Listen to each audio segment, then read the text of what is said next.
this is energy too. If you get on the frequency this is on, you can't stop it coming. What did he say in here? He said, when the money starts coming, it'll come so fast and furious, you're going to wonder where it was hiding through all the lean years. And he's right. Most people don't understand that. They do not understand. They think you've got to go to work. You just got to work a little harder. Get out there, put in more hours.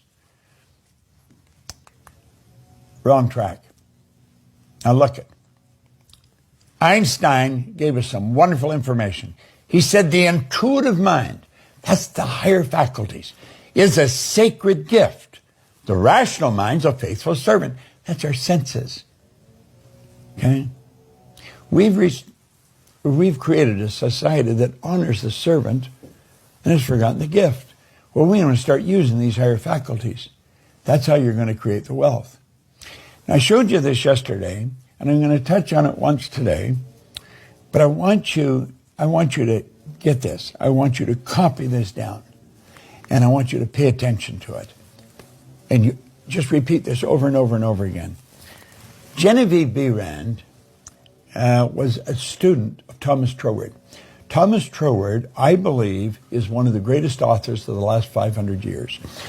This is one of his books that I have in a book stand here in front of my desk. I read those 2 pages every day, have for quite a while. It's Thomas Troward's work. Well, Genevieve Behrend was his only student. She had to attract $20,000 in 1912 to go and work with him. And it's through studying what I'm putting on the screen here that enabled her to do it.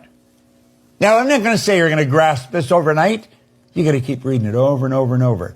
My mind is a center of divine operation. What do you mean my mind's a center of divine operation? Now, think about this for a moment. Everything has a center. If I have a basketball, there's a point in that ball that's center, and that's determined by the outer side of the ball. There's a point in this room that's center, and that's determined by the outer measurements of the room. But when you get to the divine, when you get to God, to spirit, there is no outer measurements. You're talking about infinite. When you're talking about infinite, any point is center. My mind is the center of divine operations. So is yours. So is your next door neighbor's. My mind's the center of divine operation. Now, the divine operation is always for expansion and fuller expression. The divine operation is always for expansion and fuller expression. And this means the production of something beyond what has gone before. This is not a repeat performance for you. We're going somewhere where you've never been. Remember when we told you that X out there? Well, the X out there is a place. If your imagination takes you there, you went somewhere. That is a place. And you can grow into that. You can. This means the production of something that's gone on before, beyond and has gone on before. Something entirely new. This is true creativity. Something entirely new, not included in your past experience. However, though it's proceeding out of your past experience by an orderly sequence of growth. Now listen to me for a minute. Do you know that everything that's happened in your past has been necessary for you to get where you are? You know, all the good times and all the bad times, they're all necessary. Every one of them. Everything that's happened has contributed to the conscious awareness that you have. So, this is going to be something new that you're bringing about. It's something that's not included in your past experience, though it is proceeding out of your past experience by an orderly sequence of growth. You see, it's what you've done to this point that enables you to see how to go further. This is such a phenomenal piece of literature.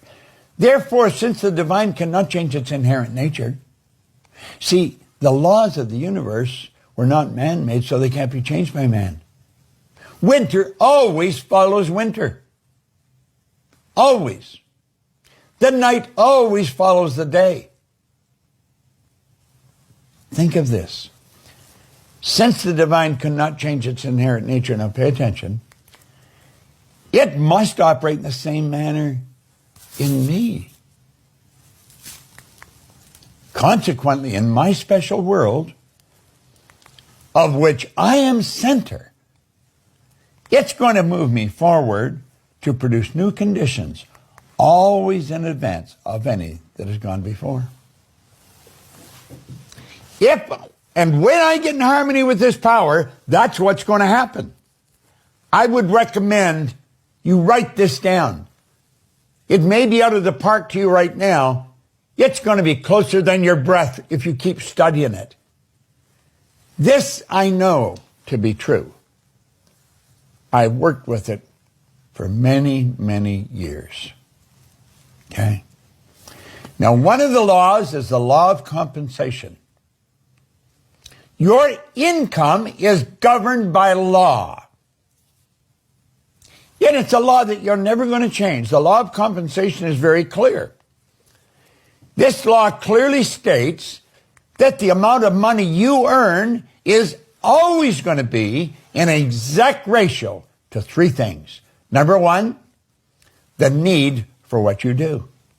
Number two, your ability to do it. And number three, the difficulty there will be in replacing you.